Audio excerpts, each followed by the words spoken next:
Gentlemen and lady, welcome to episode 1 of the Logan Dwyer podcast. We are on the eve of UFC 288, which turns out to be a fairly good card. So I got some stuff to talk about, and if I have enough time, I want to get to last weekend's fight card. It was Song Yadong and Ricky Simone, which was a pretty good fight, and there was also the US Open for wrestling, and there was a lot of good matches there, and just some stuff that I could, wax lyrical about for 12 minutes. So let's get into the main event.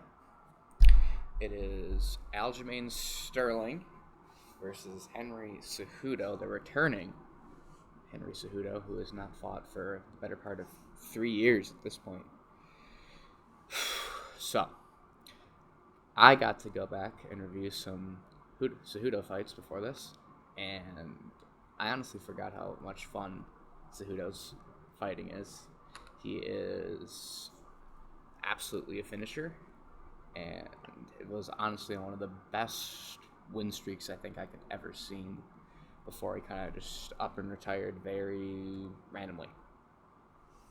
So getting into how this fight's gonna look like is, well, I think like the easy direction you can see it going is Sterling, known for kind of fading late, like round 4, round 5, just starts taking maybe not the best shots and really just stalling out time, which he can kind of afford to do because he's become such a front runner recently against Jan. Sandhagen, he got in like the first minute of when they fought, just took us back, choked him out easy. I mean, TJ Dillashaw, one-armed, but got him out of there quick. Pretty much just ragdolled him. So I think it's very easy to see Aljo winning early rounds and Cejudo winning late rounds.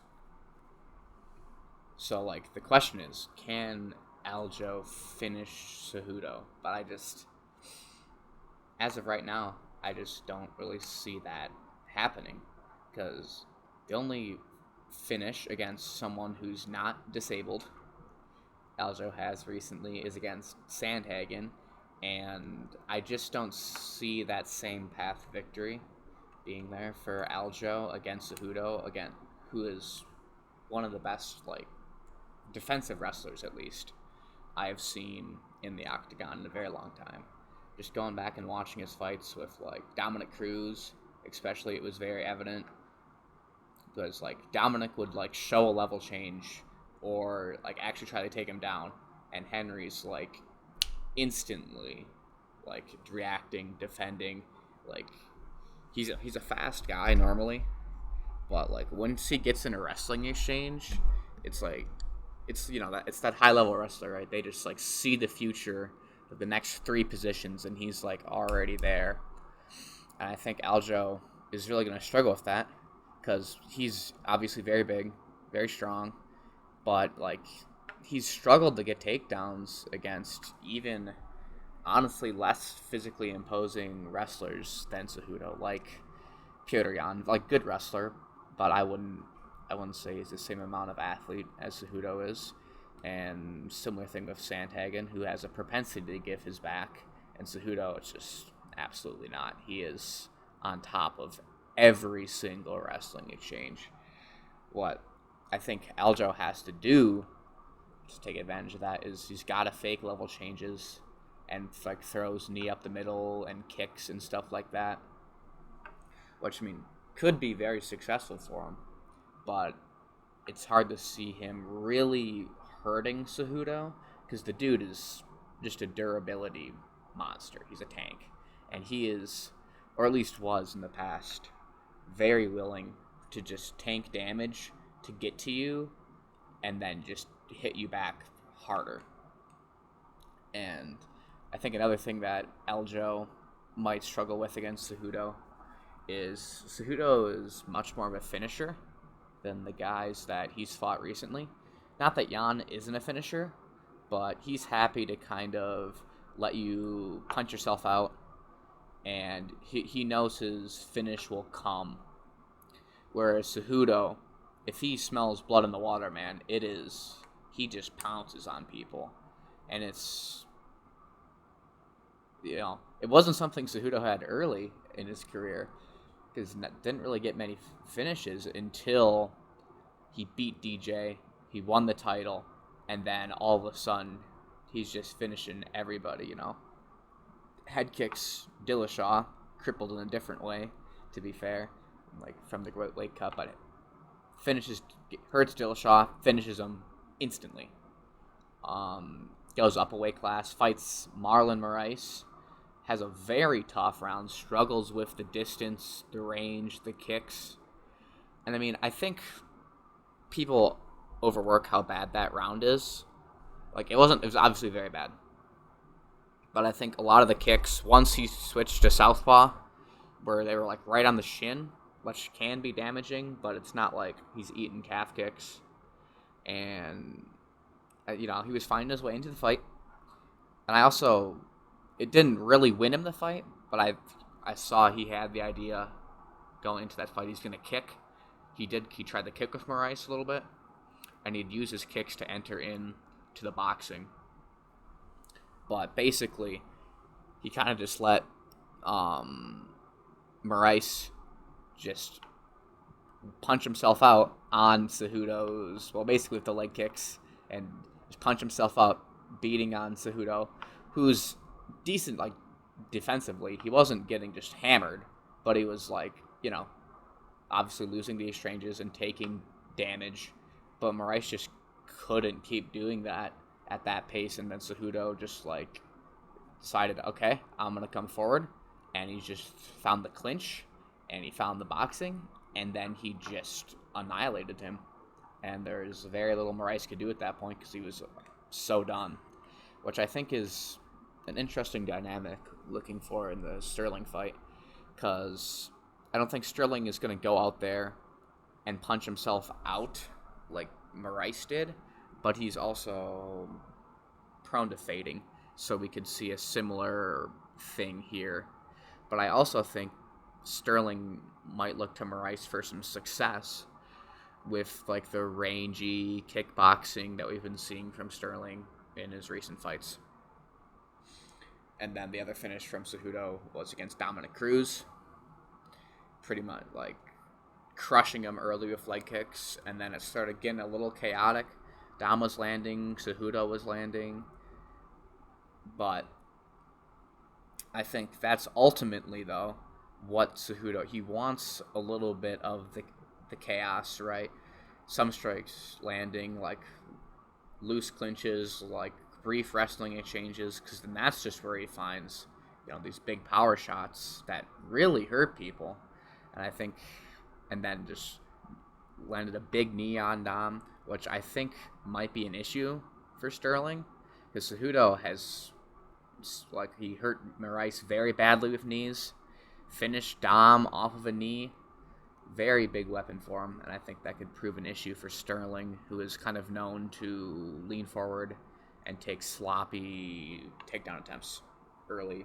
Well, not early, late into fights. So I think for Cejudo, I would be expecting him to probably come out and do his best to replicate something akin to the Dominic Cruz game plan, trying to control the center, because Aljo will probably be circling the cage, similar to what we saw in the Petr Yan rematch, where he did relatively good on the feet, but was using a lot of lateral movement and kind of just trying to outpoint Yan early. I think we're going to see that from Sterling, and I think Cejudo is probably going to try and replicate the Dominic Cruz game plan, coming out and throwing big, beautiful leg kicks, cutting them off of that, chopping through both legs and that type of stuff to really just cut Sterling off, slow him down, and then try and get him to exchange with him, where I think, and Cejudo would probably think, that he has the advantage. That being said, though, Aljo, very, very good at converting caught kicks, which is throughout his career which can be very dangerous because Aljo is very obviously a good grappler. So I think you got to be careful for that with your Cejudo. But I think Cejudo also believes in his ability to defend takedowns fairly effectively against Aljo. So I would at least hope that he is willing to go out there and kick with Aljo. Otherwise, he might have some real difficulties with the range. Another thing I'm interested to see is if Cejudo is going to try and use his own grappling against Aljo. Aljo hasn't, at least on the ground, hasn't been tested. I mean, ever to my knowledge that I can really think of. But Cejudo, I doubt he's going to be able to hold Aljo down. And it's because Aljo's guard, very, very, very aggressive and very good off his back as well. But I think just forcing his own wrestling exchanges could help tire Aljamain out. Like we saw Petr Yan do this very well in their first fight. Just hitting little trips, little stuff like that, making Aljo work off his back, and then he'd just land big kicks and some body shots from top, kind of just standing in his guard. I don't think we're going to see those same trips and things from Henry, but I think just grabbing the leg, kind of Frankie Edgar style, and just short little takedown attempts, and making Aljo just defend takedowns, and Irving just a quick level change, put him on his back, and make him stand up again, and then just kind of give him space and try and kick him on the break. I think that could be a successful strategy for Cejudo. Another thing from Cejudo that might give Aljo worry is the front headlock game. Very, very strong front headlock game for Cejudo. I think Moraes either took a bad shot or he snapped him down, and he locked up, I think it was an anaconda choke. He didn't finish it, but it was very quick. Immediately rolled him to his back. Didn't get anything, but took his back off of it, and then that's what eventually led to the ground and pound and the finish against Moraes. I think for Sterling, I mean, just kind of go out and do what he's been doing recently, to be honest. Kind of just point fight at range, take a clinch or a caught kick, or just any little takedown attempt or glimmer of back that Cejudo shows, and backpack him if possible. Just winning minutes, I think, is going to be big for Sterling early. Though, I think that's really his path to winning this fight. Just winning rounds 1 through 3. And at least one of those, fairly convincingly, I think has to happen for Sterling. It's just, if you can't get Cejudo down, it's difficult to visualize a winning path for Sterling. I mean, I believe Sterling is a decent point fighter, but I think Cejudo is just very adept at dealing with point fighters at this point. DJ, point fighter, Dominic Cruz, point fighter, at least to an extent. Maybe not as much as Sterling, but he's always kind of caught up to him, and I've always enjoyed Cejudo. Cejudo's always come with good game plans, essentially. Dominic Cruz, point fighting, kind of fighting on the outside, crushed his legs. DJ, right? Just using lots of volume take attempts to make DJ work, and also just striking from the clinch. He's very good at that. Using takedowns to enter into boxing exchanges. He catches up to people very well as the fights go on, and he has that big power that stays late into fights. He's always in incredible condition. I just struggle to see Aljamain at least winning this fight. I struggle to see Aljo winning this fight the later it goes. He can win minutes early, and he needs to win those minutes early, in my opinion. But I think as the fight goes on, those winning ideas are going to become less and less effective, and Cejudo is just going to become more and more dominant in the cardio department, and is probably going to take over this fight. I got to pick Cejudo for this one, but I think it's going to be interesting. I think if Aljo takes Cejudo down, Cejudo is probably going to try and stand up very quickly, which could leave him open to his back being taken, and the backpack that Aljo's so good at. And I'm also a little worried about Cejudo in Aljo's guard. I think he's smart enough to navigate it, but Aljo's guard is also very weird, and he does interesting stuff. And I think if Henry just kind of gets a sloppy takedown and ends up on top, but if like bad position, it might lead to a bad time for him.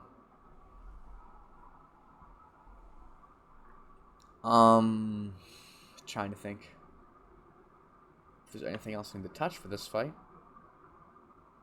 I think I covered Henry using kicks and short takedown and tank extender boxing exchanges. I think that'll be interesting. I'd like to see that from Aljo too. Aljo working the body, throwing just kicks, doing what he does. I don't know. My pick is Cejudo. Maybe by finish. I think he's a big finisher. I think he's a more determined finisher than Petr Yan. I think he actually hits harder than Petr Yan, or at least attempts to. I'm excited for this fight. And I'm going to move on.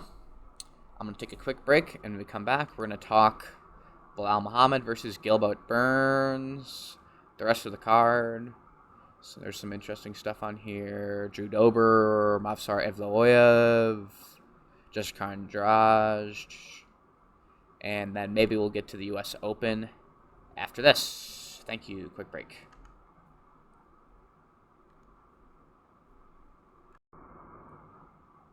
All right. We are back.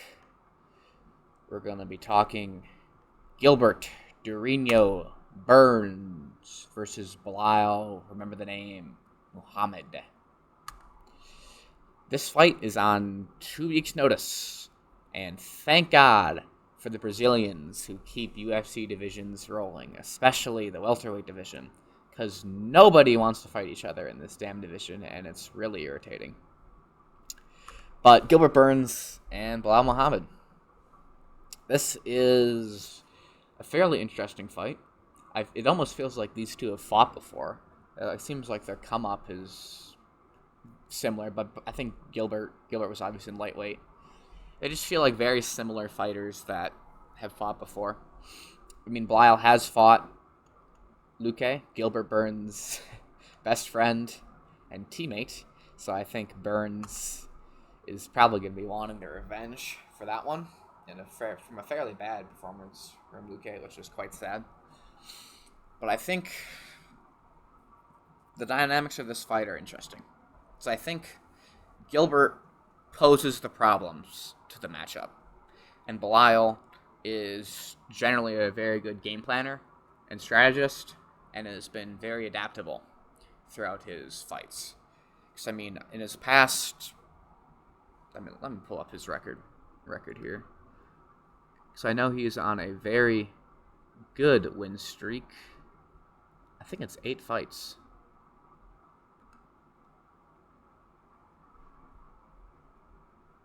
One, two, three, 4, 5, 6, 7, 8. He is 8 of 9 with a no contest versus Leon Edwards. So a very, very good win streak, especially considering his at least last 4 wins: Damian Maia, Stephen Thompson, Vicente Luque, and Sean Brady. And almost every one of these fights was a very different game plan from Belal Muhammad. Against Damian Maia, it was very much using takedown defense and kind of keeping just a tepid pace on the feet, just kind of cleanly winning a couple striking exchanges and defending takedowns. And then Stephen Thompson, it was a extremely aggressive wrestling performance, if I remember this fight correctly. Just came out, sprinted at Stephen Thompson, and just took him down and controlled him and held him. Didn't really do much damage per se, but just did a great job just controlling Stephen Thompson. And then immediately after that, it was against Vicente Luque. Similar performance to the Thompson fight, but a lot less aggressive. Striking, switching, or instead of being aggressive, it was a back foot wrestling performance. Circling the cage, drawing Vicente in, going to Vicente's weak side, his left side, and drawing Vicente into overswinging, and then just converting about a takedown round, and just pretty easily controlling him from there. Vicente's takedown defense really did not impress in that fight, which is kind of sad. And it makes the Gilbert fight more interesting, because I believe... One minute, I'm just looking up. Anyways. But just did a great job pulling Vicente into takedowns. But I think what makes that interesting is Vicente's takedown defense. He just did not seem on top of the grappling. Not that he's a bad grappler, but he just was not reacting to the level changes the way you want to see someone seeing it. Like I was talking about Cejudo earlier. Cejudo sees a wrestling exchange and is already thinking ahead, whereas a wrestling exchange would happen to Luque in that fight, and then they'd be wrestling, and Muhammad would already be in 70% done of a takedown, and then Vicente would realize, oh, we're wrestling, and then he'd already be lost and not at the position, which is not what you want to see from someone fighting Belal Muhammad. But I think that's something that Gilbert Burns has done very well recently against Chimaev. Chimaev could get him down, but could not hold him down. Did a good job using the cage, and when he wasn't on the cage, just did the good old-fashioned technique of just kicked him square in the chest and got on top off that, I think, if I remember correctly. But did a very good job getting off his back against probably the most physically imposing wrestler in that division outside of maybe Usman, although Usman's wrestling is not a lot less athletic than Chimaev at this point in Usman's career, because Chimaev will just go and shoot and shoot and shoot and shoot and just lift you, carry you across the cage. Very, very physical style of wrestling, and Gilbert Burns handled it extremely well. The entire fight. Had no issues really with the physicality of Chimaev, because Burns himself is an extremely dangerous athlete with power, especially power. Huge puncher. I think that might give Belal some problems in this fight, because Belal himself is not really a puncher, which we kind of saw against Sean Brady. He was able to hurt him and get him out of there, but it was standing TKO, and it took him just a lot of shots to finally get Brady out of there, even when he was badly hurt. Whereas Burns has that very obvious one-shot knockout power and throws very much with the intention of one-shot knockout power. I think the most telling one was against Damian Maia himself, and I forget, in a fight he was losing to a Russian. whose name was...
I do not know. I do not remember the... I know it's in a highlight reel from Gilbert I saw somewhere. Just big, huge right hand, throwing 100% into it, and just takes the dude's head clean off. I think... I'll find it later. Maybe. But anyways, Gilbert, very determined puncher. Very, obviously, incredibly good grappler. And I think it's really up to Belial to solve the problem of, okay, how am I going to either outstrike Burns or take him down and beat him on top? Similar to the main event, I think Belial might struggle with Burns, or at least trying to take him down. Like as I was talking about before, Chimaev really couldn't hold Burns down effectively. I don't think anyone really has throughout his career. So I really kind of would be surprised if Belial is the first to do it. Because Belial is a decent athlete, but is just maybe not on par. Same with Burns. And his takedowns, while effective, have never really impressed me. Like, he gets to him, but I've never seen someone, like, really make him work through several positions of takedowns. And I trust Gilbert Burns to be able to do that. So, with that out of the equation, or not out of the equation, but, like, I think Belial is a smart enough fighter to see that. He doesn't want to test, a great Brazilian Jiu-Jitsu black belt with his own, well, decent, not as high caliber grappling. He's probably going to see his path to victory on the feet in this fight. But that is also difficult to see because Gilbert has become, while relatively technical and a quite confident striker, an insistent striker recently throughout his career. Like, defensively, he's by no means great, but he's aware. He sees what's coming at him, and he formulates ideas for how to counter and how to land his own big power, and he's fairly effective with it. Like, against the very degraded Masvidal, he at least came up with some very good ideas as the fight went on. To be fair, Masvidal kind of just stood still, and he just said, okay, I'm just going to walk forward and just, like, no telegraph, and just throw a hard right hand up the center, and he found him, and then just kept mixing in different right hands. I think he landed some decent body shots, if I remember, and then converted once Masvidal started respecting the big power. He found the takedowns and was at least able to control Masvidal fairly easy from there. Masvidal very, very determined about getting back to his feet. But I think Burns is probably going to be happy keeping this fight on the ground, on the feet. Just winning with his bigger power and relatively decent and varied striking. Like, when Burns is comfortable, his striking is very good. His counters are quite crushing. I think he struggles when people combination punch and give him feints and things to think about, which I think we will be seeing from Belial. But I think Gilbert has that ability and the insistence in his striking to eventually just step forward and throw. And I don't know if I trust Muhammad to really know what to do with that, the same way as the more elite strikers in the division, or maybe not the division, the UFC, where like a Leon Edwards, like a, who's a good example? Justin Gaethje, maybe. No, that's a bad example. Or Connor, that's the perfect example. Where Connor would get people feinting, he'll get them kind of rushing in through his feints, and then he'll just slide back and just crush people. Like that style of countering. I just don't see Belial doing that, and I don't think, even if he does do that fairly effectively, he is not going to, or I'd be very surprised if he has the power to deter Burns from continuing to do that until he just until Belial, because countering like that is effective, is very effective, but you're not going to get it right every time, and even if Belial gets run, I don't think Burns is going to just crush him and like hit one shot, knock him out. But I think the amount that Belial will get it wrong, I think the connections will be more telling and damaging for Burns, and I think it'll look better in that regard. And Burns is also, well, maybe not the most subtle of feinters, is very willing to feint, very active, or at least will try to feint.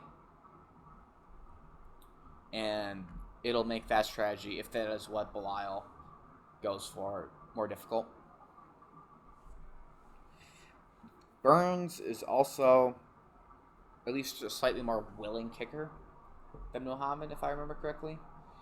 He throws a decent right body kick, which is rather rare and cool to see. I think he landed a couple on Masvidal.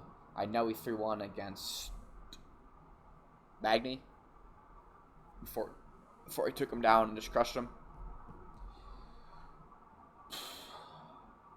So I think seeing that from Burns, like we saw that best example in the Usman fight and also the Tyron Woodley fight, did a very good job, especially in the Tyron Woodley fight, of like touching the hands, touching the shoulder, and then throwing a kick. I think Gilbert's very good at that. Belial, it's going to be interesting to see his approach. I think he's going to try and give Burns a lot to think about with the feints and the movement. Probably a similar performance to what we saw against his teammate Vicente Luque. So I think it's going to be on Burns to cut Belial off and create these winning striking exchanges that he is that are probably his easiest path to victory. He could also grapple with Muhammad. I think he'll be happy to if Belial initiates the grappling. I'd like to see Burns initiating the grappling, using takedown attempts to enter into striking exchanges, like short boxing exchanges. But I don't think I've seen that from Burns recently. But it'd be a good shout for him. But I just don't think we're going to see it. Overall, I just got to pick Burns on, sadly, just the athleticism. I think Belial's a good game planner, but I think it's very hard to game plan around at least this style of athlete where they're just so crushingly good at like the grappling phase of the fight and like powerful enough and competent and confident enough to at least give him trouble in the other phase. Because what Belial has done so well is mix up the phases, right?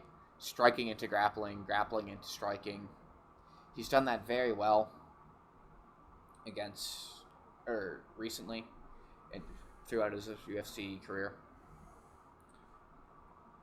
But I think, you know, it's the difficulty with that type of fighter is if one phase gets totally shut out, like you might see against from Gilbert shutting him out of the grappling, it might shut down his striking exchanges or his striking as well. So that might be an issue for Belial. Because in his most recent performance, which is kind of what I want to get to against Sean Brady,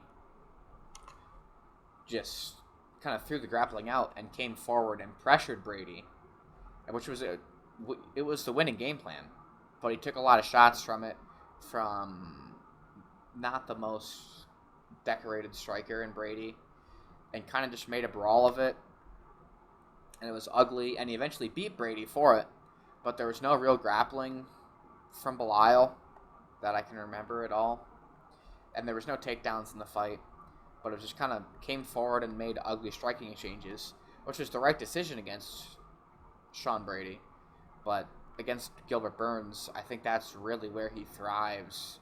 Just big booming power, and he might get pieced up for the better part of a fight and then just land something and crush you that you don't see off of like a, just breaking like a collar tie. And I think that's very scary from Belial. So that's going to take that approach out of the fight. I would be very surprised to see Belial replicate that game plan. But I think a longer range fighting or point fighting game plan is what we're going to see from Belial. But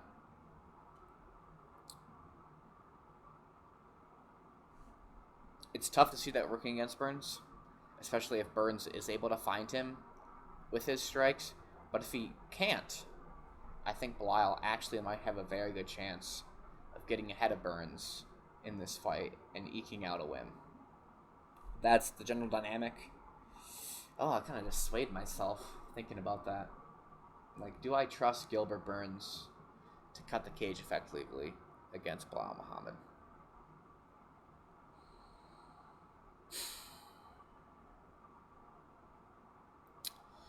I've never been that impressed by Belal's footwork. It's good, but I've never seen him like really direction change too hard. It's very much one side, and it's very much he's not getting to an angle.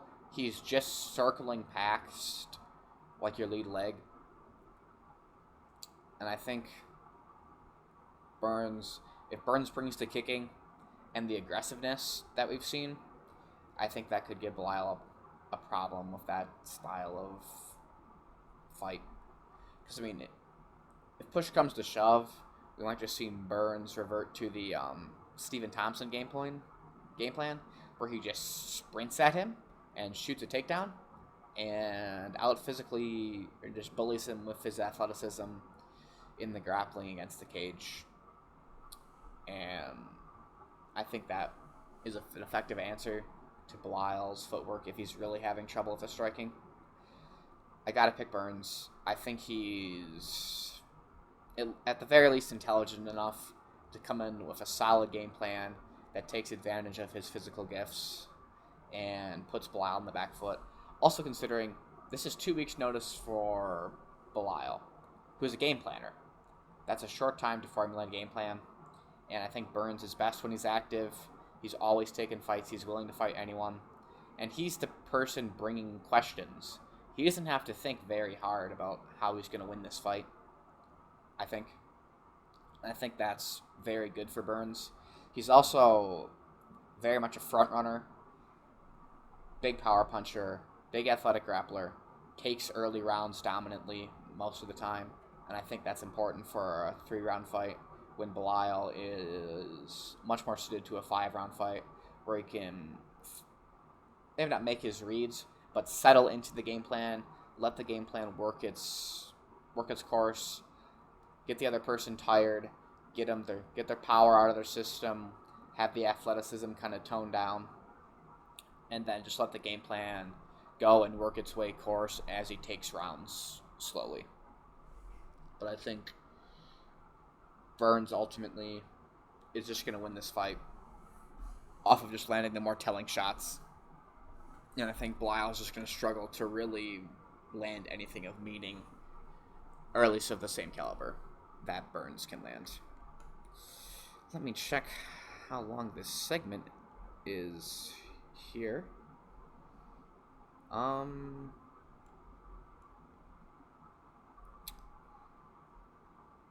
think 23 minutes spent on this.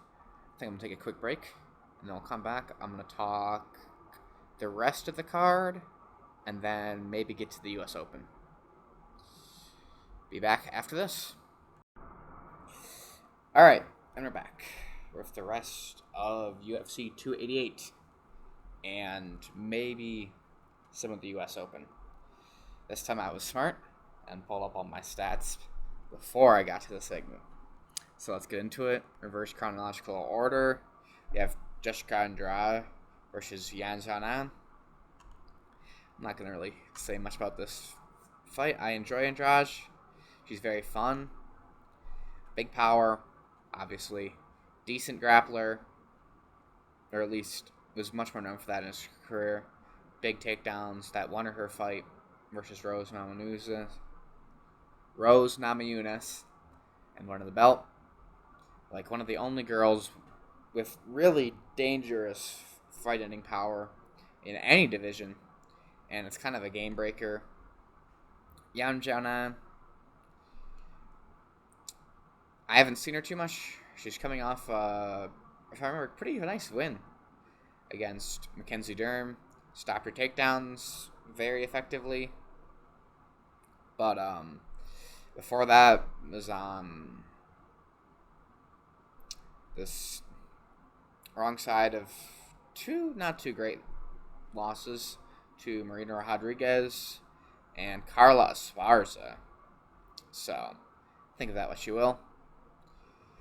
Has 71% takedown defense, but I think that was heavily boosted by the Dern fight. That might play into this fight. I don't know why I thought of that about that. But I think she's primarily a striker. Most of her time is spent on the feet. And in a fight against Jessica Andrade, it's hard to really see many girls with a path to victory against Andrade on the feet because they just can't hurt her. And it's an issue. 'Cause, Andrade, has beat up people on the feet pretty effectively recently. Like before losing to the very talented Erin Blanchfield, who really got ahead with the grappling. 'Cause, her recent losses, Andrade that is, are to Shevchenko's grappling, Blanchfield's grappling. And besides that, it's just been a lot of winning by KO and finish. She has power.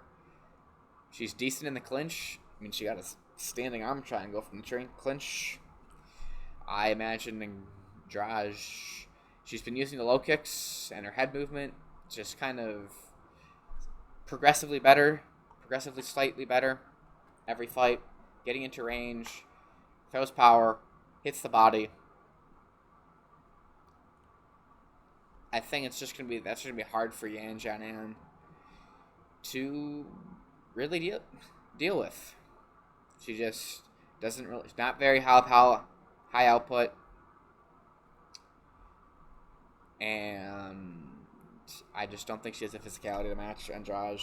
And I don't know, maybe it's just the theme of this card, but I think it's really just some, mid-level athletes against some just really crushingly effective athletes.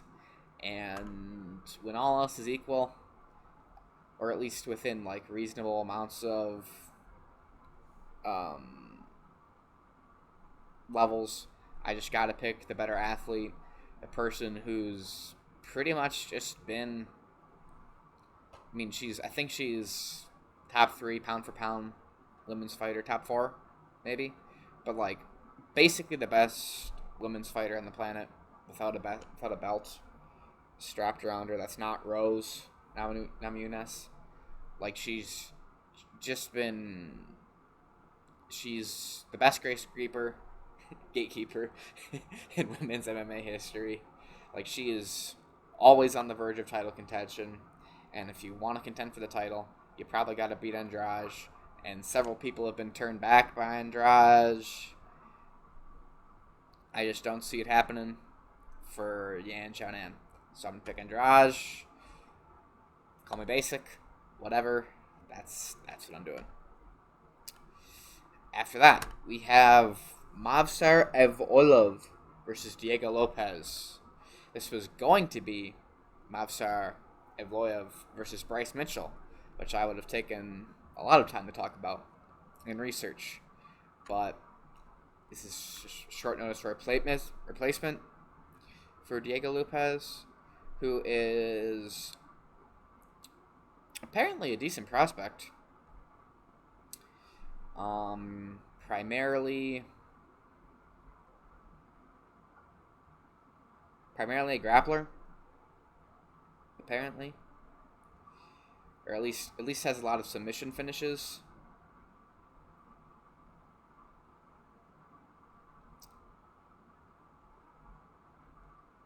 But it's hard for me to really pick anyone besides, especially a short notice replacement against Movsar Evloev. He's undefeated for a reason. He's looked better just about every single fight. On the feet, great ideas. Like, very good. Very surprisingly violent, actually. Just finds openings, lands big shots, controls space very well, has good ideas, very good on the feet, and then is just, in the grappling department, has been ahead of everybody. Like, his earlier fights in his career, he was going against grapplers primarily. I think Grundy and Nick Lentz, they tried to wrestle him, and they could get him down, but super slick. Like, instantly was finding ways back to his feet, and reversals, and, all the stuff you want to see. Just really, really good. Like, grappling, not just wrestling, but grappling, using that, like, back body lock, just a monster from there, will ride people, put legs in, he lands good strikes from there. He is just really effective in every stage of the fight. Absolutely has the mentality for it, too. Just super serious. Very violent when it needs to be. His gas tank has been impressive. Especially in the Ige fight against Dawoodu. And some of the other earlier fights, he actually slowed down late. But I think against Ige, it was pretty much just whole time, walked through him, landed really big, effective shots, and a good striker against Ige. Like, landed some shots that, if he wasn't fighting Dan Ige, I probably would have stopped the fight. Very effective on the feet, even better grappler. Very good takedown entries himself, actually. Like 50% takedown accuracy, which is, quite good. And I think, that's just the stat. From what I remember throughout his fights, when he gets to takedowns, he is extremely good at converting. Very good finisher. Very good chain wrestler, too, especially. Absolutely, like, crushingly effective. Just, like, high crotch, I think he's hit a lot of good in them, if I remember correctly. Very, very good grappler. And I think, I can't say much about Lopez, but I like Evloev. I think he's going places in this division, and it's sad that he dropped out of against Mitchell, because another very good grappler in himself, and it would have been cool to see these two kind of fight for some of the higher divisions or higher spots in the featherweight division, which have kind of been getting held by some fighters that have been there for a while, and it'd be cool to just see. It's cool seeing new blood at the top of featherweight. Moving on from that, after that we have Kron Gracie versus Charles Jourdain. This should be fun. I think Jourdain is coming off a loss to Jourdain.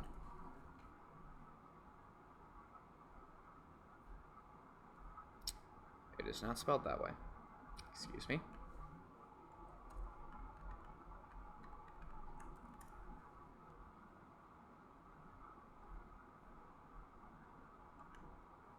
It's coming off a loss to Nathaniel Wood and Sugar Burgos. I remember the Shane one. I forgot about the Nathaniel Wood fight, which is a very good fight, in which Jourdain did pretty well, but there's a lot of clinching, and Wood got ahead of him early from the clinch. Very good at little trips from the clinch, controlled him there quite effectively. Similar thing from Burgos, a lot of control time from Burgos. I remember that fight was close. A lot of people thought that Jourdain won that fight. Just kind of struggled giving up control time recently. But, dude, when this guy gets going and he finds those opportunities to just be violent, he is very happy to do so. Loves the front kicks. He loves the knees. Anything flying, obviously. Very violent. Very happy to exchange. Loves the front kicks. It should be fun. I don't really know too much about Kron Gracie. I'm assuming he's a grappler. So, hopefully I'd like to see Charles just improve his takedown defense. And I trust him to win the stand-up. He was winning the stand-up late against Nathaniel Wood, who I'm very high on his striking. And he was also generally winning the stand-up versus Shane Burgos, who is also a fairly decent striker. So I would expect him to be winning the striking in this fight, but maybe struggle with some control time. So, that being said, excited to see that. I mean, it's very rare to find a boring Charles Jourdain fight. What I really wanted to talk about in this segment is everyone's favorite fighter, Drew Dober versus Matt Frivola. Frivola. Excuse me. Drew Dober, Giga Chad himself. One of my personal favorite fighters. I would sit down and watch Drew Dober every single day if I could. He is frankly awesome. Has, the chin of a Greek god, and is a very schooled and intelligent striker, while also just having the absolute one-shot, lights-out power at any time into a fight. Drew is on a 3-fight comeback winning streak, essentially. Dropped a very close decision to Brad Riddell in an awesome back-and-forth war. And then against Terrence McKinney, kind of early finisher, got hurt, but weathered the storm, and then just finished McKinney as soon as he hurt him. Just finished him instantly. Got him out of there in the first round. Then he fought Alves. What's his first name? Rafael Alves. Just super athletic guy. Similar story. Weathered the storm early. got on him throughout the fight, backed him up, did a great job of putting him against the cage, landing lots of body shots, was using, did a good job feinting the spinning wheel kick as a southpaw to prevent him from circling that way, got him circling into his power, landed a very nice left, like wide left to the body, late in round 3, once Alves was tired, got a body shot KO off that, but I believe he was well on his way to winning that fight before that, just off of his volume, just doing a good job with his hands, throws of power, like good volume, but is just happy to just kind of sit in the pocket, and because he knows that is where he wins most of the time. Bobby Green kind of pieced him up early, was doing a very good job with the front kick, but Dober kind of just slowly started finding his way inside, started landing good low kicks, and eventually kind of just took one to enter a pocket exchange, and Bobby Green kind of made a mistake because Dober kind of like doubled up on his left hand and just landed a big one and finished him instantly, because that is what Drew Dober does, and we love him. Drew Dober, great finisher, very good technical striker, like has not really lost on the feet to Brad Riddell, but was winning the moments of that fight from what I remember, and hurt Riddell badly. But Riddell just landed some very big counters that actually hurt Drew Dober. But I think Dober, generally very good on the feet, has not really struggled on the feet against anyone. So I expect him to look for that coming into this fight. Matt Frivola he's impressed me with his grappling. Actually, against Sarukian, he actually was able to scramble Sarukian and make Sarukian work a good bit, at least early in the fight. But he kind of killed himself, like gas tank wise, by doing that. And then he is on a 2-fight winning streak from 2-fight KO streak in the first round. I remember the one against Azatar. I remember he hurt him and just went crazy. He scored like 3 knockdowns in the round. I know he's like a very scrambly guy with some interesting stuff on the feet, but while scrambly has struggled with the takedown defense, and himself not really a not a huge takedown threat himself, so he's primarily on the feet. It's hard to pick against Drew Dober here. Frivola has, he's on a 2-fight knockout streak, which is nice, but it's especially the most recent one. He hurt him, and then really just spent a lot of time flailing, trying to get this guy out of there.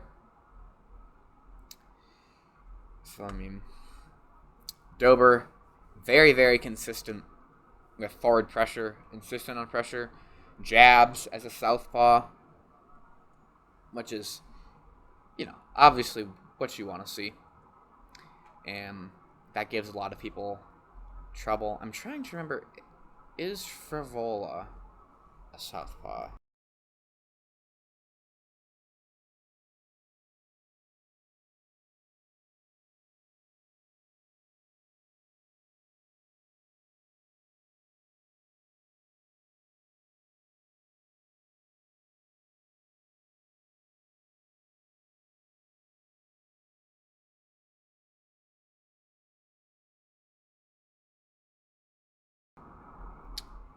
A minute.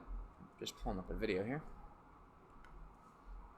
But Drew Dober, very good southpaw striker, and I think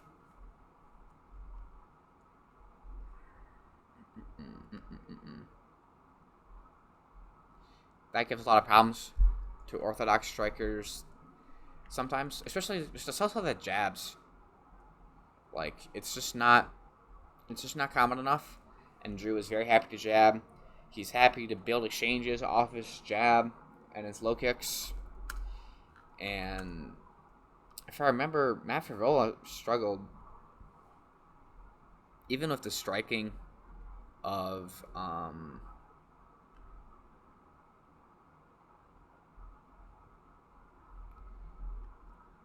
Sarukian, who, while not a southpaw, is similar idea-wise to Dober, builds well off the jab, kicks well from distance, and was kind of just struggling with the basic kind of boxing game of Drew Dober.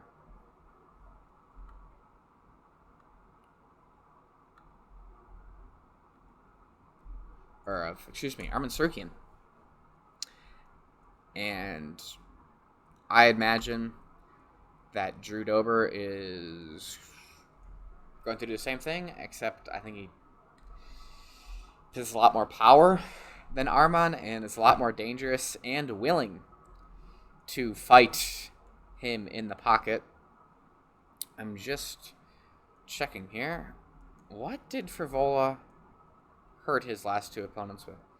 Okay, yes, Favola is an orthodox fighter, so I would assume, not that Favola struggles against southpaws. I haven't seen him fight a southpaw, but I think he pegs me as someone who might struggle with a good southpaw jabber like Dober, because Favola here has beaten people by just kind of being violent in the pocket, and that is not something you want against Drew Dober, because that is where Drew Dober is extremely dangerous.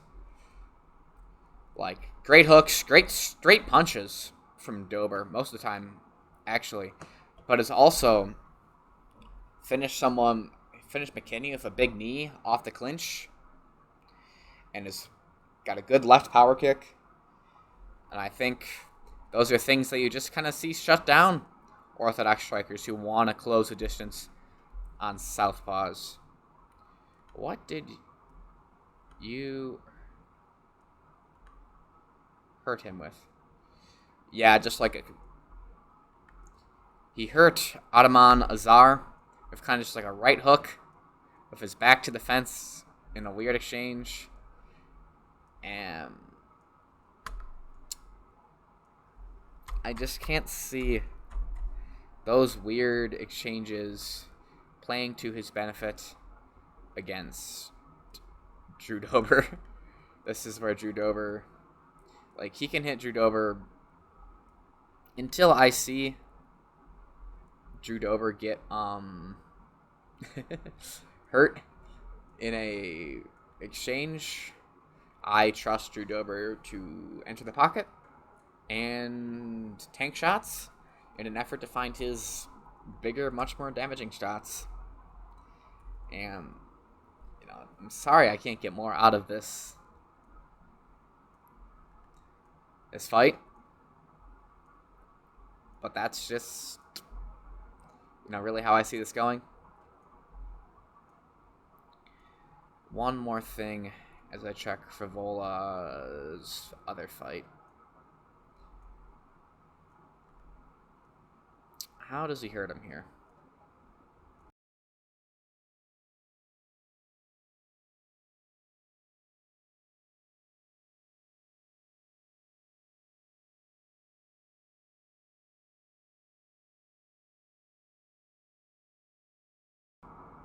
Off a wild exchange from a caught kick.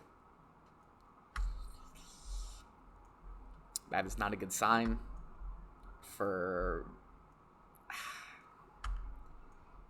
I don't know. He got banged out by Terrence McKinney. Not the same as Drew Dober. Less technical than Dober. But I'd say similar power-wise. Similar level of finisher. I think he's going to struggle with just the technicality of Dober and the power of Dober and just the ability to win in the pocket. Just clean, crisp boxing. I think Dober is just going to do what he does. Walk forward, feint well, control the center, not rush, but just find safe and effective ways into the pocket, work the body, and probably just create exchanges, which Frevola has been accepting very happily recently. And I think that's dangerous. And I think Frevola is going to get hit by something big in an exchange and might not see the end of the fight. That is my read on that. Anything else that I want to talk about on this card? Chaos Williams, he's fun. Phil Hawes is pretty good, but Shinny. Overall, I like this card. I think the main event, it's a lot of interesting strategy in the first two fights, and then sadly just some layups for some very, very athletic and relatively intelligent fighters, for Jessica Andrade, Movsar Evloev, Drew Dober. This is a power punchers card, at least lower Andrade and Dober, Cejudo. Just got power punchers with decent and respectable game plans against guys or people that you think you're going to have to really try and game plan them on the feet, which I think they're going to... people struggle with, generally, against big power punchers, which kind of happened last weekend with Ricky Simón versus Song Yadong, which I think I forgot about, but I think that will be our next segment after a quick break, and then I will get to the U.S. Open as promised. Back in a bit. And we're back with part 3, Song versus Simón review. So this happened last weekend, main event, and this was a fairly good fight. I generally like Ricky Simón and Song Yadong, and Song Yadong really impressed here. He's coming off a pretty bad loss to Corey Sandhagen. Kind of just looked lost in the striking. And I think, going in, Simón really wanted to replicate the Sandhagen game plan of showing Song Yadong so much stuff, getting him to overthink, and just kind of winning through his variety, essentially, and his well-roundedness. But I think Song really showed off how hard a game plan like that is to really get a grasp of. Because, I think Simón, a game plan like that, Simón struggled with that. Because he really, the size difference was very evident here. And the athletic difference. I think Simón is a very good athlete, but really struggled with the size of Song Yadong.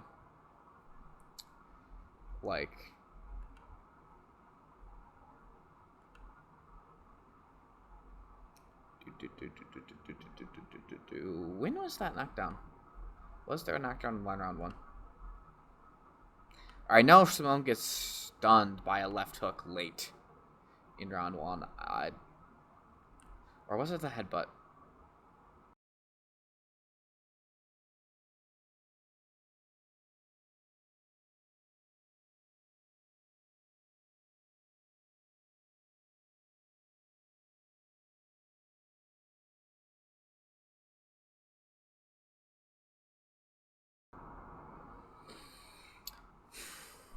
I believe he gets hurt pretty late in round 1 here by, I think it's a left hook from Song Yadong.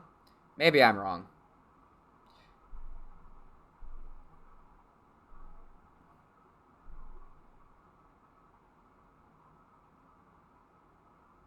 Maybe not. But I know the counters of Song really pushed Simón out of the fight as it went on. Because Simón very much wanted to mission the jab. And his jab was quite good throughout the entire fight. But he kind of just got scared out of the pocket by Song. because this is what Song does. His like biggest strength and weakness is he plants his feet. Right, when he looks to counter, he kind of plants his feet in the pocket, and he has decent head movement and big power counters in the pocket. But like, if his counters can be drawn out, and he can force the myth and move his feet, which is what Sandhagen did so well against him, it can kind of be work against him. But Simone, struggling from that like reach disadvantage, just did not feel comfortable entering the pocket. And, he wanted the win with his jab and from distance, but Song brought the right weapons for dealing with that. Because Sandhagen did a good job angling, like making, so he'd beat Song's lead foot, either circling like to his left with the jab, or circling to the right, past his, like beating his lead shoulder. But then he wouldn't keep circling. He'd make a short angle, but then he would like square up and look at Yadong's center line as he had to turn and adjust his feet.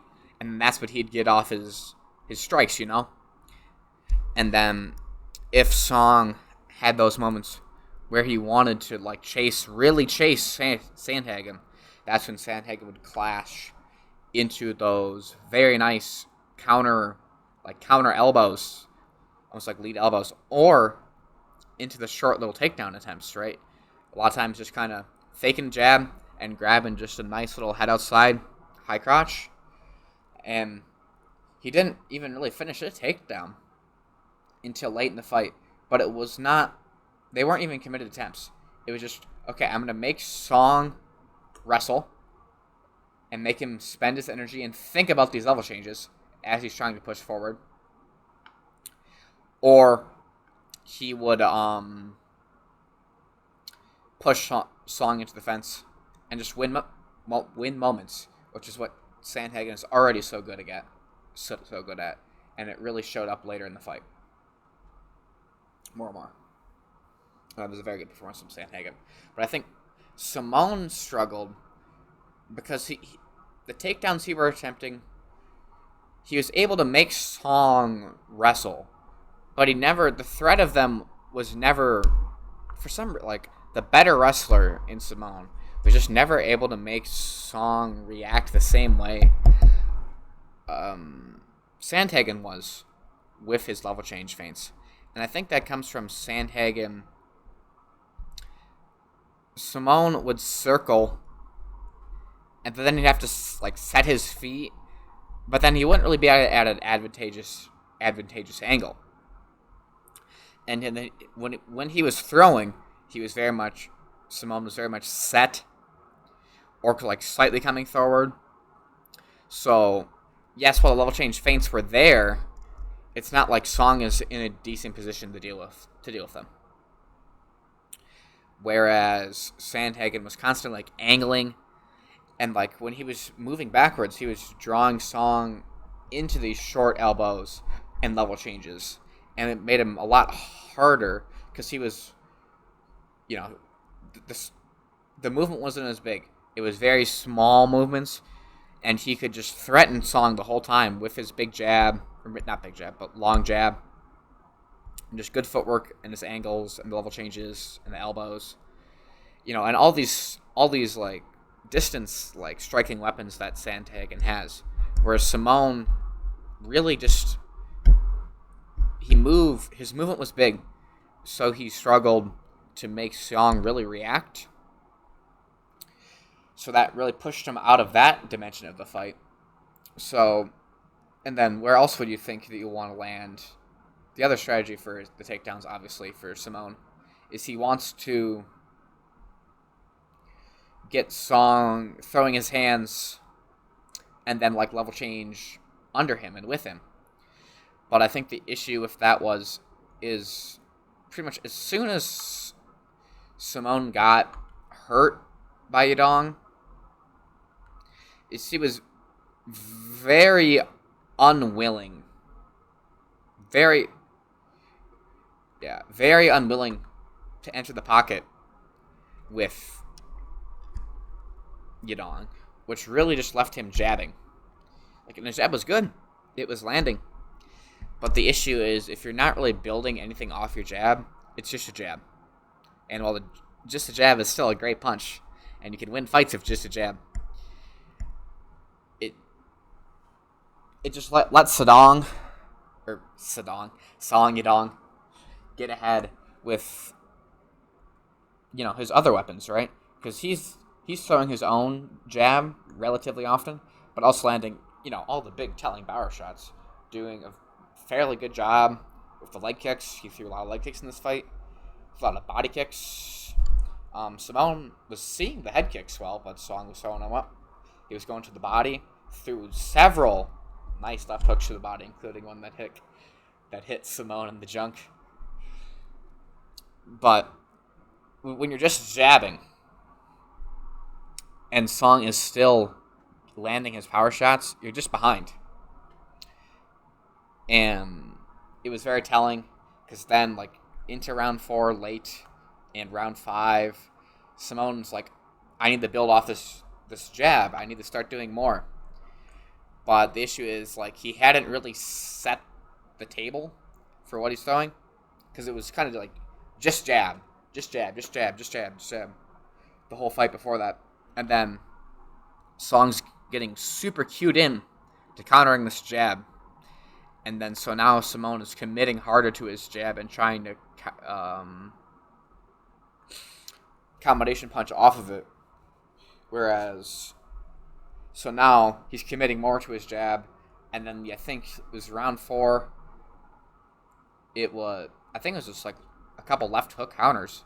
And I know the finish came off a left hook counter of Simone committing to his jab, trying to combination punch when he hadn't really set the table for that.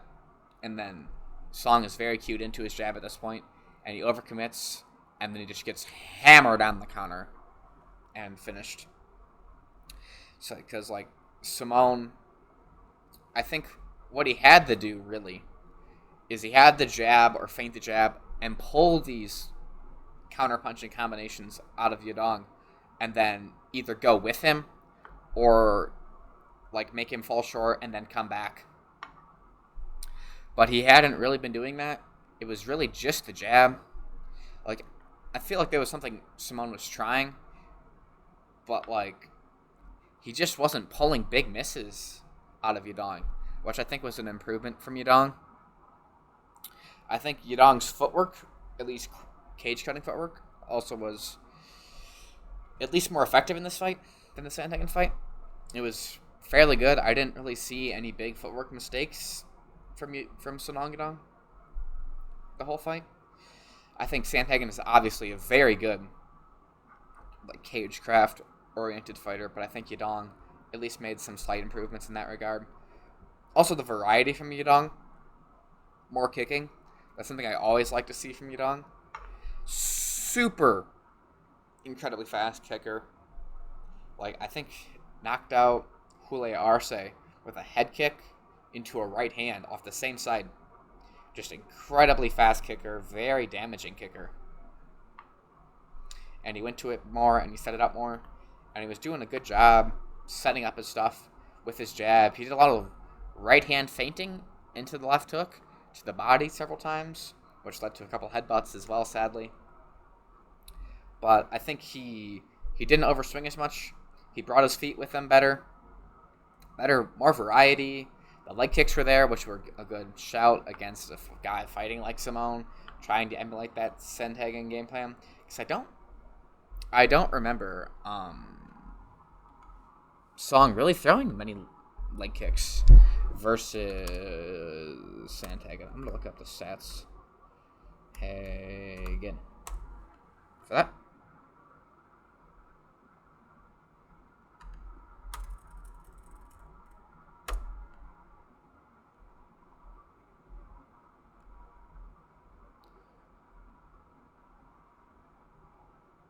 There versus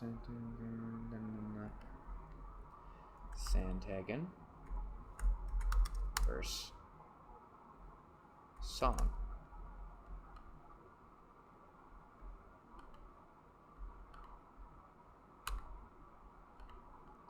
Sandhagen versus Yadong.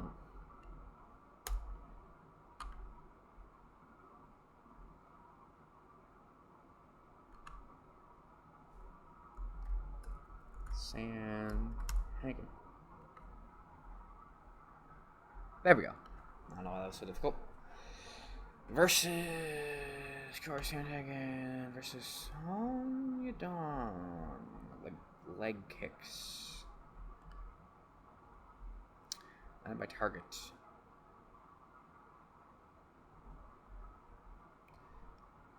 5 of 5 leg kicks for Song Yadong throughout 4 rounds with Corey Sandhagen. Whereas against Ricky Simone, he was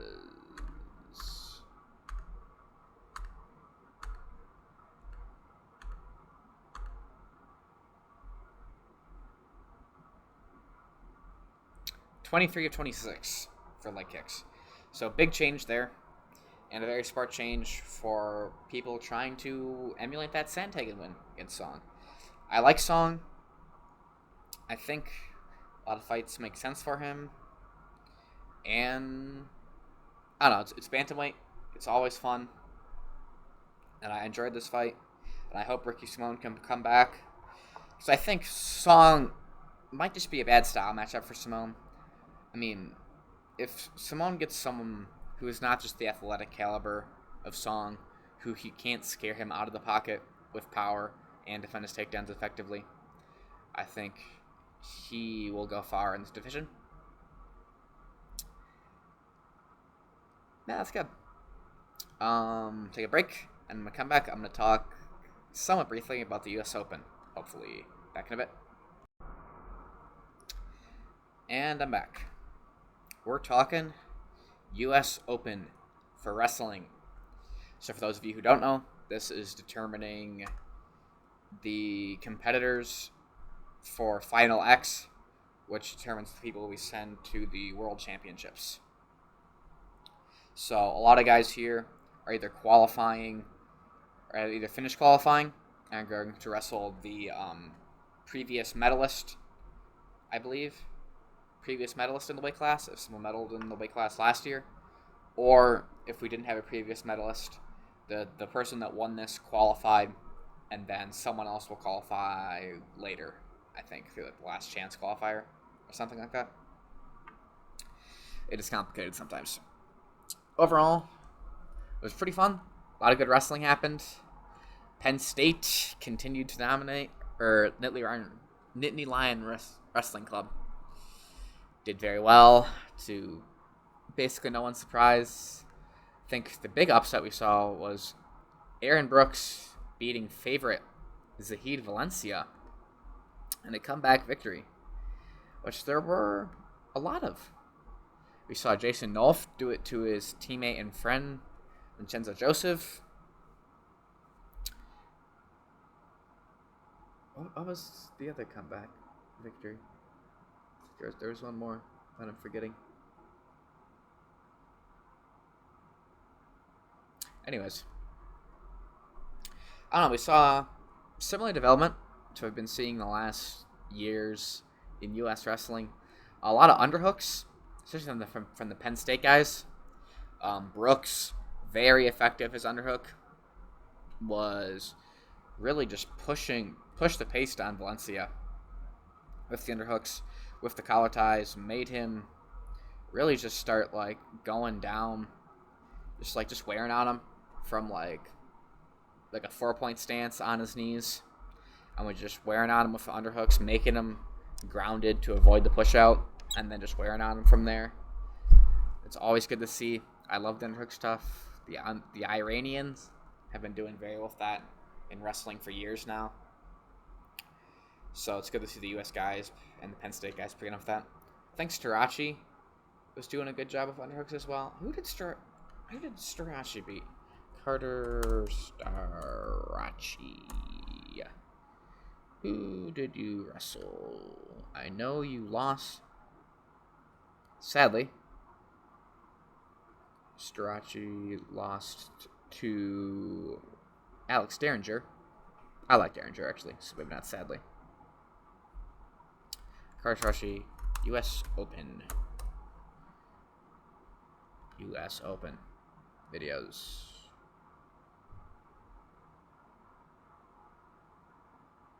Why are all these videos not recent? This is irritating me. 1 minute, let me just go to YouTube. So I watched these matches. Carter Starachi.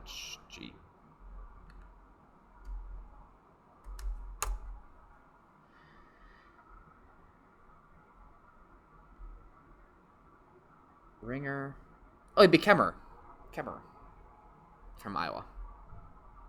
Was doing a real good job with the underhook, if I remember. I really like Starachi's style. Very good positionally. Really likes like the collar tie and underhook, and is a very consistent finisher when he gets to his shots. Really likes a left-handed high crotch and a left-handed sweep single, which he gets to off of like a lot of short level changes, which you see a lot of times from the PSU guys, but more from Nick Lee does this as well, actually. That's the other guy. Really like Nick Lee's style, but I think you're seeing this really a lot from Starachi and Brooks, using collar ties and underhooks, and then attacking that, and then they use their free hand to like either go inside or outside of the knee, and then kind of just drop to their knees and use the pressure and pull into their high crotch or to their single leg. Like against Kemmer here, I think it's 140 of their match. If you want to go look at this, it's on YouTube under USA Wrestling. He gets Kemmerer kind of snapped, and then it goes left hand inside to the knee, like loose, and then pulls himself on his knees to the high crotch, and then finishes from there. You also see from Starachi and Nolf as well, they will switch collar ties and then shoot an ankle pick. So they'll have like a left-handed collar tie, and then they'll switch to a right-handed collar tie, and then as they switch, they'll shoot a collar tie off of their new lead hand, which is a really cool attack.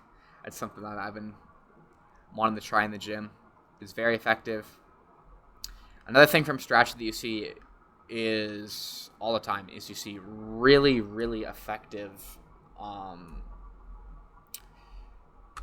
go behind and reattacks, which is something obviously very important, but really important from Starachi. Really, really good at faking level changes and then getting to his leg attacks off the reattacks, like reaching behind the knee, like similar to what I was talking about before, reaching behind the knee or getting an ankle, circling.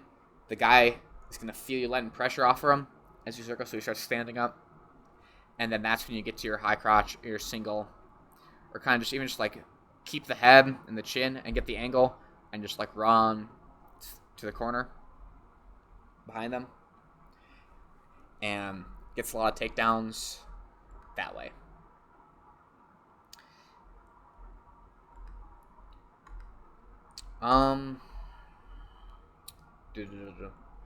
What else do I want to talk about?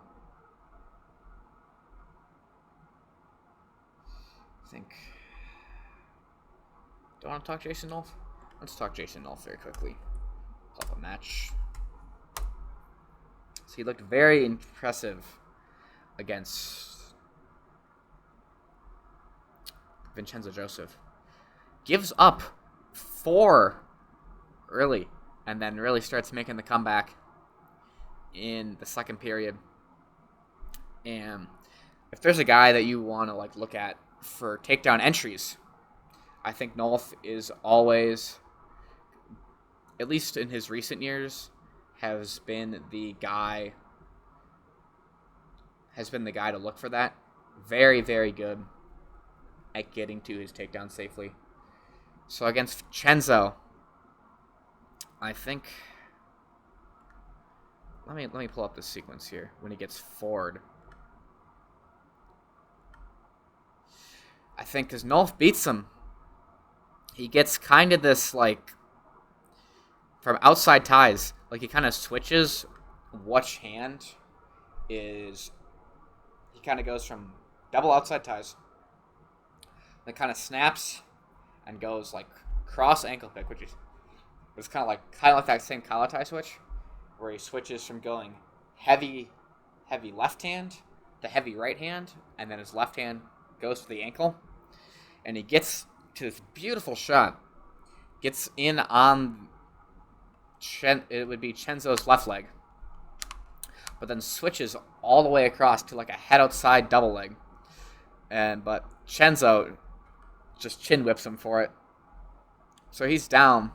But it was like still a very clean entry that most of the time would be points if you know he's not wrestling someone.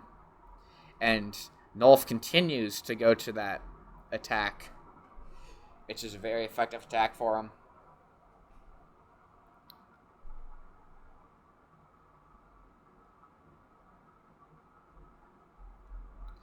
And then I think Nolf gets 2 more takedowns in the second period, and they both kind of come off of single legs.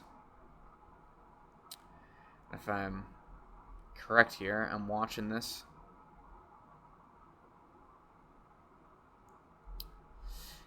Nolf, another like ankle pick from Nolf, and he pulls Chenzo's head right side. So not a collar tie switch ankle pick, but just kind of pulls right as he sweeps a single to his left, gets it high, and then goes for like a trap hook dump finish. All I see is gold. Did a very nice video about that on YouTube, and gets a 4 from himself off of that takedown, and then shoots just a low single on the whistle against Chenzo, and then kind of just lifts him Yanni style over his head and exposes and gets, I think, 2. Yeah, 2. Gets 2. So he gets a big lead on Chenzo just kind of off of taking just good takedown attempts, which is really what we saw from from the Penn State guys, like Nick Lee beating McKenna. Just had good position when he got to his shots, because McKenna was able to get ahead early. That was the other comeback that I was thinking of earlier. I'm going to pull this match up just to kind of remember how McKenna how Lee gets to his shots here. Because McKenna gets ahead early just by kind of being a physical beast and shooting kind of just straight into him. But then Lee brings it back against McKenna off of just getting to a good position on his shots. Like another kind of like, as I talked about before, short level change. Like pushes McKenna's head to his right with his left hand collar tie, and then his right hand goes to the leg, and he gets a nice finish off of that. Or he did not get that takedown. That was at the end of the first period. Excuse me.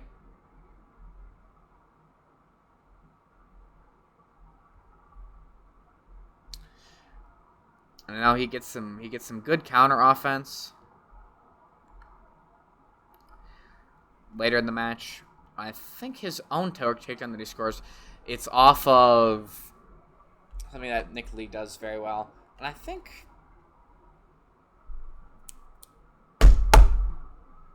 Strachey, he's got to take down off this as well. But using elbow control and kind of just going to, I think it's like an outside step high crotch off of the lead elbow control and going like elbow pass to a lead high crotch. I think Strachey hit that once throughout the tournament, and I know Lee hit it in his semifinal match as well. So elbow control, underhooks, just kind of wearing on people, forcing the quad pod with the underhook. That's what we saw. I think. That's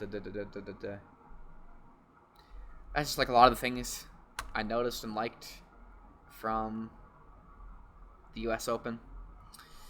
Generally, I think that is a very long and good recap and preview of UFC 288, last night's UFC card, and the U.S. Open. Like and subscribe, please, very much. I'll hopefully be back next week to review whatever UFC card it is. Rosenstruck versus Almeida, which is actually, I think there is a good, interesting fight on here. Maybe not.